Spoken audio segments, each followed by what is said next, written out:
अवधि से जुड़े हुए हैं और इस हफ्ते टैक्स प्लानिंग के जरिए कोहली साहब ने आपको बहुत बढ़िया संकेत दिए कि कैसे आप अपना टैक्स आउट को कम कर सकते हैं।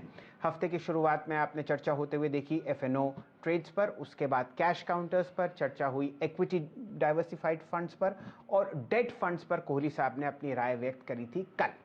और आज बारी है डिबेंचर्स की और लिस्टेड बॉन्ड्स की। तो कोहली साहब, सबसे पहले तो ये बताइए कि लॉन्ग टर्म और शॉर्ट टर्म के जो रेट्स हैं इन दोनों लिस्टेड इंस्ट्रूमेंट्स के लिए वो क्या हैं? जी हाँ, बिल्कुल शैल जी। बॉन्ड्स और डिबेंचर्स उतने ज्यादा भले ही प्रचलित ना हो, पर कुछ लोग हैं जो इसमें बहुत इसको अच्छे से जानते हैं और इसमें निवेश पे बहुत विश्वास रखते हैं। जी हाँ, जब आप बॉन्ड्स और डिबेंचर्स जो लिस्टेड होते हैं, अगर आप उसको 1 साल या उससे अधिक रखते हैं तो वो लॉन्ग टर्म बन जाते हैं।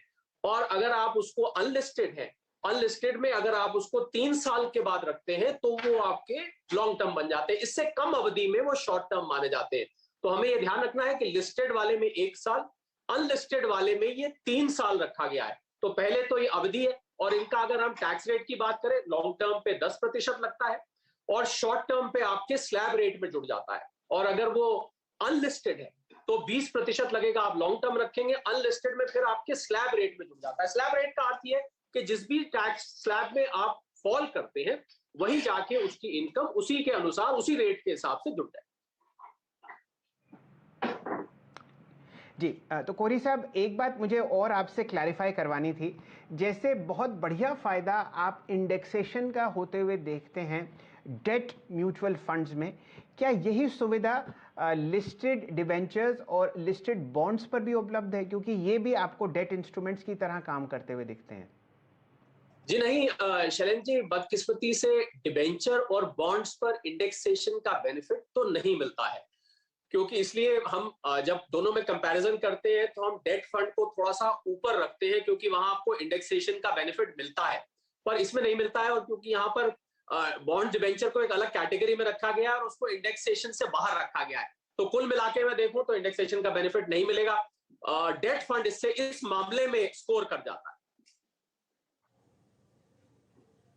ओके, यानी कल हम जब डेब्ट याद रखिएगा और उसकी टैक्सेशन प्रणाली को समझ रहे थे, तो वहां पे आपको एक इंडेक्सेशन का फायदा मिल रहा था, जो कि बॉन्ड और डिबेंचर्स के केस में नहीं है। लेकिन अब आते हैं सर कि यहाँ पर जब हम डिबेंचर्स और बॉन्ड्स में इन्वेस्टेड होते हैं तो हम अपने टैक्स लायबिलिटी को रेशनलाइज कैसे कर सकते हैं, कम कैसे कर सकते हैं, और किन किन सेक्शंस के अंदर हमें डिडक्शन मिलता है इसमें? कोहली साहब। वीरेंद्र, जब आप बॉन्ड्स और डिबेंचर में इन्वेस्टेड रहते हैं तो कैपिटल गेन की तो हमने बात करी। अब होता क्या है कि अगर आप मान लीजिए 10% आपके ऊपर लिस्टेड वाले बॉन्ड्स और डिबेंचर्स पे टैक्स लग रहा है और लॉन्ग टर्म लग रहा है, और मान लीजिए आप 5% स्लैब में है, पुरानी रेजीम में या नई रेजीम में, दोनों में से आप जिसमें 5% में है, तो आपको फायदा क्या है कि आप उसमें शॉर्ट टर्म करके एग्जिट कर जाइए। क्योंकि आप 5% में, बहुत सारे रिटायर्ड लोग होते हैं, रिटायर्ड निवेशक होते हैं जिनकी सिर्फ और केवल आमदनी इस इंटरेस्ट से होती है या इसके होने वाली ग्रोथ से होती है।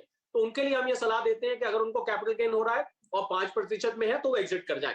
अगर आप 10% या 20% से ऊपर में है, लिस्टेड या अनलिस्टेड कैटेगरी में, तो फिर आपको लॉन्ग टर्म होने का इंतजार करना चाहिए। वरना अगर आपका स्लैब रेट 30% है तो आपके ऊपर 30% लग जाएगा। अब बात करते हैं वीरेंद्र, जो शॉर्ट टर्म है, जो स्लैब रेट में जब जुड़ जाता है, तो जब स्लैब रेट में जुड़ जाता है तो हम, जो आम एक टैक्स पेयर है, टैक्स बचाने के लिए जो जो वो प्रयास करता है, सबसे मशहूर प्रयास जो है वो चैप्टर 6A की डिडक्शंस कहलाती है, जिसमें सेक्शन 80 की पूरी फैमिली आती है। उसमें आपको पता होगा 80C सबसे फेमस है। 1.5 लाख रुपए आप 80C में इन्वेस्ट करें। उसके बाद 80D में 25,000 रुपए मेडिकल इंश्योरेंस के मिलते हैं। इसके अलावा मैं जाऊं तो 80G के अंतर्गत डोनेशन का बेनिफिट मिलता है। 80E में एजुकेशन लोन मिलते हैं। बहुत सारे ऐसे हैं। मेरा कहने का मतलब ये एनपीएस है 80CCD में जो मिलता है।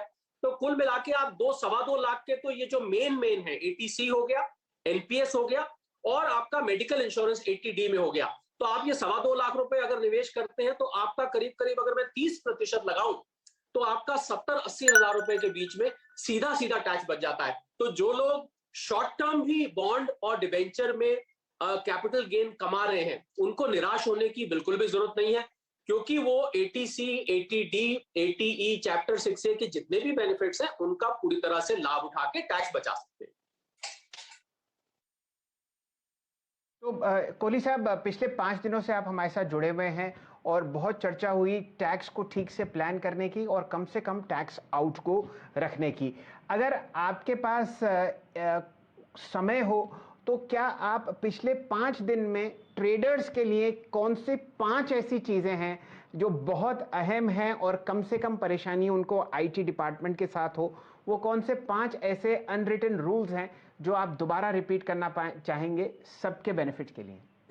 जी हाँ, बिल्कुल शैल जी, आपने बिल्कुल दुरुस्त, क्योंकि आज 5 दिन हो गए और करीब करीब सभी प्रकार के हमने जो कैपिटल गेन पे या शेयर मार्केट या निवेश से संबंधित होते हैं हमने वो कवर किए।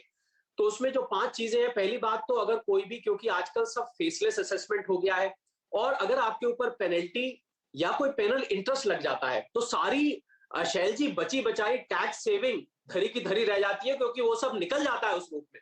तो पहले तो आपके ऊपर कोई नोटिस आए तो उसको आप दरकिनार मत करिए, उस पे आप उसको नजरअंदाज मत करिए, आप उस पे अवश्य रिप्लाई करिए। दूसरा मैं ये सलाह दूंगा शैल जी कि जब से ये फेसलेस असेसमेंट हुआ है, मतलब आप डिजिटली कंप्यूटर पे बैठ के अपना सवाल जवाब करते हैं आयकर विभाग से, तो लोग इसको थोड़ा हल्के में लेते हैं। हल्के में ये लेते हैं कि अपने जो दस्तावेज है, डॉक्यूमेंट्स है, उनको वो संभाल के नहीं रखते हैं, ये सोच के कि अब तो डिजिटल हिसाब है, अब भला हमने कागज कहां दिखाने। परंतु ऐसा नहीं है।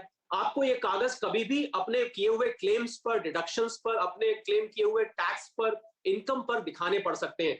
तो कृपया उन दस्तावेजों को, अपने कॉन्ट्रैक्ट नोट्स, ब्रोकर्स नोट, जो भी आपके निवेश से संबंधित भी कागजात हैं, उनको आप संभाल के रखिए, कभी भी आपको इनकी जरूरत पड़ सकती है। अगर ये कागजात अवेलेबल नहीं हुआ तो आपकी क्लेम की हुई डिडक्शन, आपका क्लेम किया हुआ खर्चा, और खर्चों की बात आती है शैल जी तो फिर जिक्र आता है जितने भी आप खर्चे क्लेम कर रहे हैं, हम जिसकी पिछले 2-3 दिनों में बात करते रहे, ब्रोकर्स फी थी, डेप्रिसिएशन था, या इंटरनेट के, टेलीफोन के खर्चे थे, इनके भी बिल्स बहुत संभाल के रखने चाहिए।